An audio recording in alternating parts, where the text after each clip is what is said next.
좋은 날입니다. 오늘도 말씀 안에 승리하는 하루 되시기를 기도하겠습니다.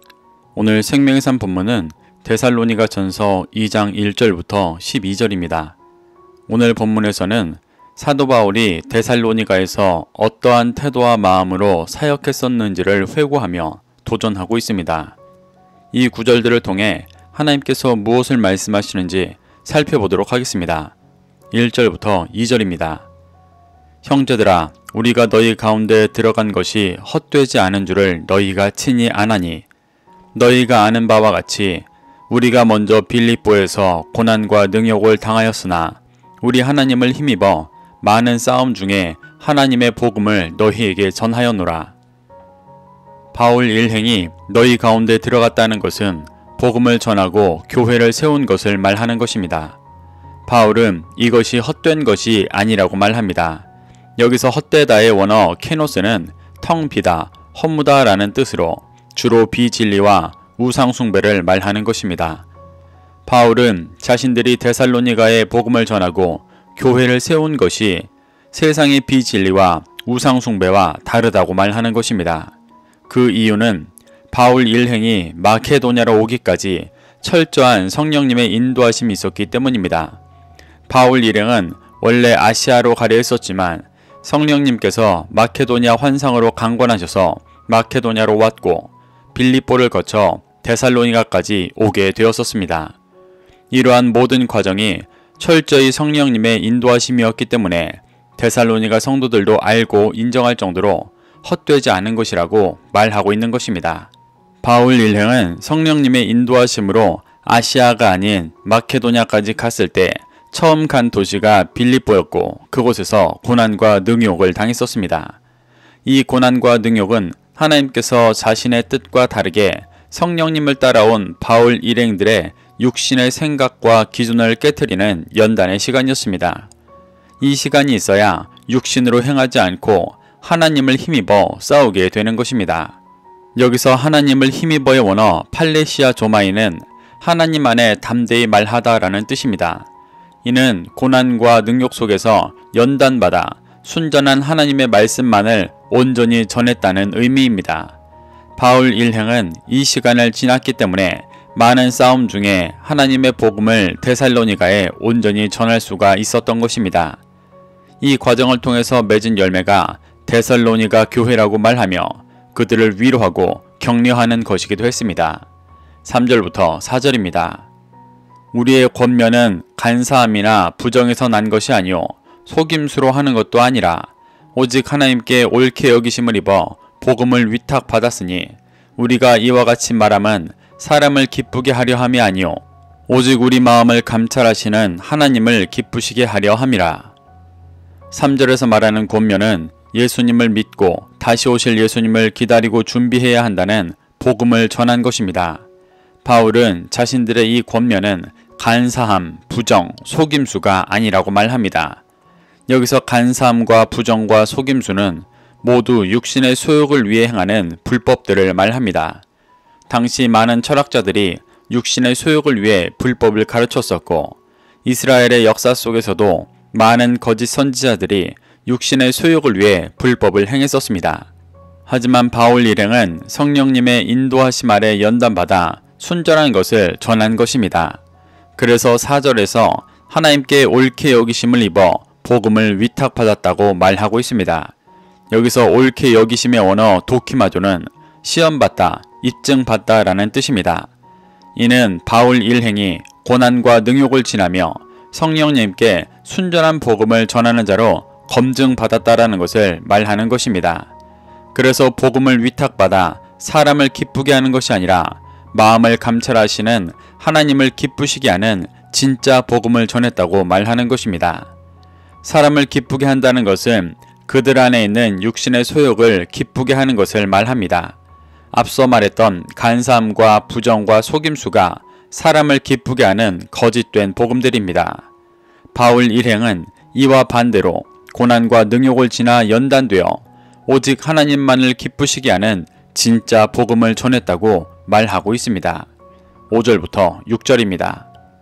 너희도 알거니와 우리가 아무 때에도 아첨하는 말이나 탐심의 탈을 쓰지 아니한 것을 하나님이 증언하시느니라. 또한 우리는 너희에게서든지 다른 이에게서든지 사람에게서는 영광을 구하지 아니하였노라. 바울은 자신들이 사람을 기쁘게 하는 아첨하는 말이나 탐심의 탈을 쓰지 않았다고 말합니다. 사람을 의지하며 육신의 소욕을 채워주는 말을 하지 않았다는 것입니다. 구약을 보면 이스라엘의 거짓 선지자들이 이러한 말로 왕과 백성들을 미혹하는 모습이 자주 나옵니다. 이 미혹을 들은 왕과 백성들은 자신들의 욕심을 채우기 위해 눈을 가리고 거짓 선지자들의 말씀을 받아들였었습니다. 그래서 거짓 선지자들은 높임받았습니다. 이것이 6절에서 말하는 사람에게서 영광을 구하는 것입니다. 하지만 바울은 자신들은 그러지 않았다고 말합니다. 오직 하나님을 기쁘시게 하는 말씀만 전해 이를 하나님이 증언하신다고 말하고 있습니다. 이 증언이 앞서 4절에서 말했던 옳게 여김을 입어 복음을 위탁받은 것입니다. 많은 사람들이 사람에게서 영광을 받기를 구하며 사람을 기쁘게 하는 거짓 진리를 전하지만 자신들은 오직 하나님을 기쁘시게 하기를 원하고 하나님께만 영광 받기를 구하며 하나님께서 위탁하신 복음만을 전하고 있고 그 복음으로 데살로니가 교회를 세웠다는 것을 강조하고 있는 것입니다. 7절부터 8절입니다. 우리는 그리스도의 사도로서 마땅히 권위를 주장할 수 있으나 도리어 너희 가운데서 유순한 자가 되어 유모가 자기 자녀를 기름과 같이 하였으니 우리가 이같이 너희를 사모하여 하나님의 복음뿐 아니라 우리의 목숨까지도 너희에게 주기를 기뻐함은 너희가 우리의 사랑하는 자 됨이라. 7절에서 말하는 사도로서 권위를 주장한다는 것은 자신들이 고생해서 교회를 세웠으니 섬김받을 권위가 있다고 주장하는 것이 아닙니다. 바울이 말하는 사도로서 권위를 주장한다는 것은 하나님께서 자신들을 고난과 능력으로 연단하셨듯이 책망과 징계로 사람을 세우는 일을 말하는 것입니다. 바울은 처음 데살로니가에 가서 사도로서 책망과 징계를 하지 않았습니다. 왜냐하면 그들은 유모가 자기 자녀를 기름같이 해야 하는 존재들이었기 때문입니다.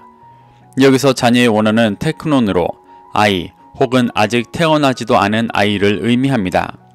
이는 히브리서에서 말씀의 초보에 있는 자들을 젖을 먹어야 할 어린아이로 표현한 것과 같은 의미입니다.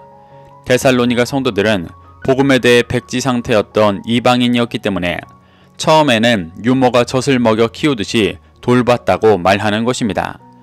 그 결과 8절에서 그들은 우리가 사랑하는 자가 되었다고 말합니다.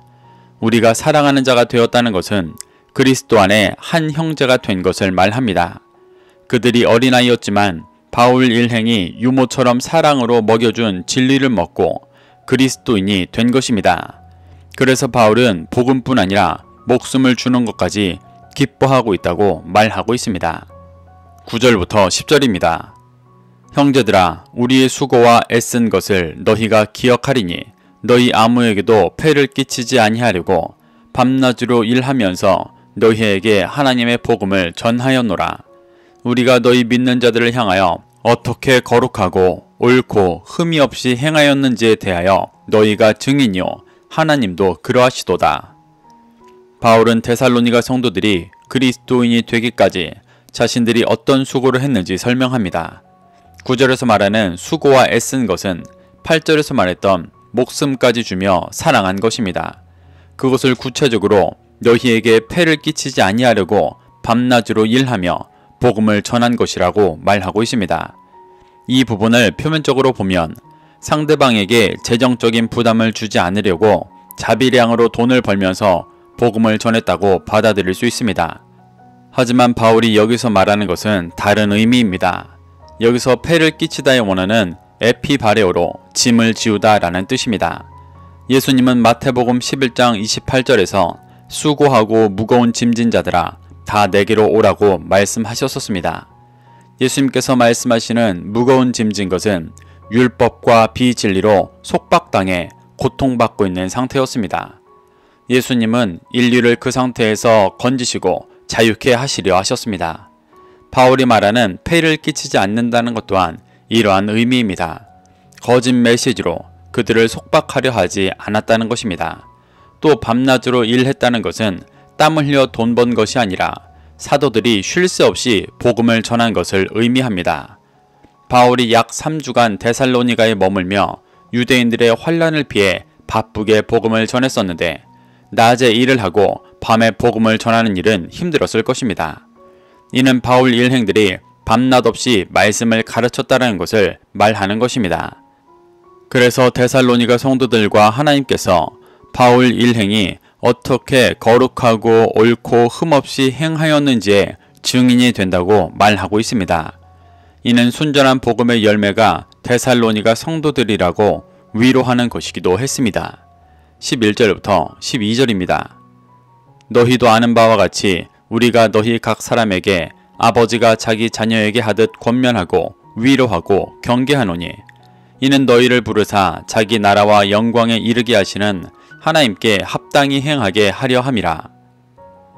바울은 7절에서는 데살로니가 성도들이 어린아이이기 때문에 사도로서 책망과 징계를 하지 않고 유모같이 기르며 그리스도인이 되게 했다고 말했습니다. 그래서 이제 하나님께서 자녀에게 하듯이 권면과 위로와 경계를 한다고 말합니다. 장성한 자가 되게 하기 위해 연단하는 것입니다. 바울은 12절에서 데살로니가 성도들을 부르시고 하나님의 나라와 영광에 이르게 하시는 하나님께 합당히 행하는 자가 되게 하기 위해 권면과 위로와 경계를 한다고 말합니다. 결국 장성해져서 바울과 같이 하나님의 나라와 영광을 세상 사람들에게 알리는 자로 세워갈 것이라고 말하는 것입니다. 이것이 고난 가운데 이미 복음 전하는 삶을 살아가고 있던 데살로니가 성도들에게는 큰 도전이고 위로가 되었을 것입니다.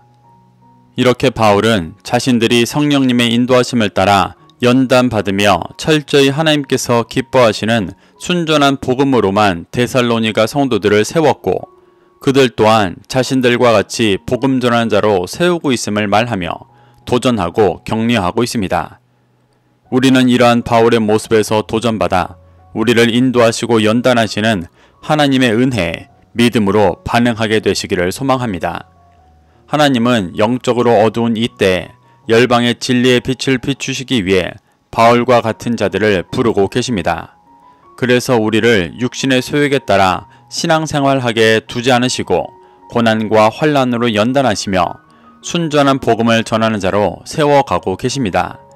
이때 믿음으로 반응하며 성령님의 인도하심만을 쫓아 열방의 빛이 되시기를 축복합니다. 오늘도 이 말씀을 심령에 새겨 승리하는 하루 되시기를 기도하겠습니다.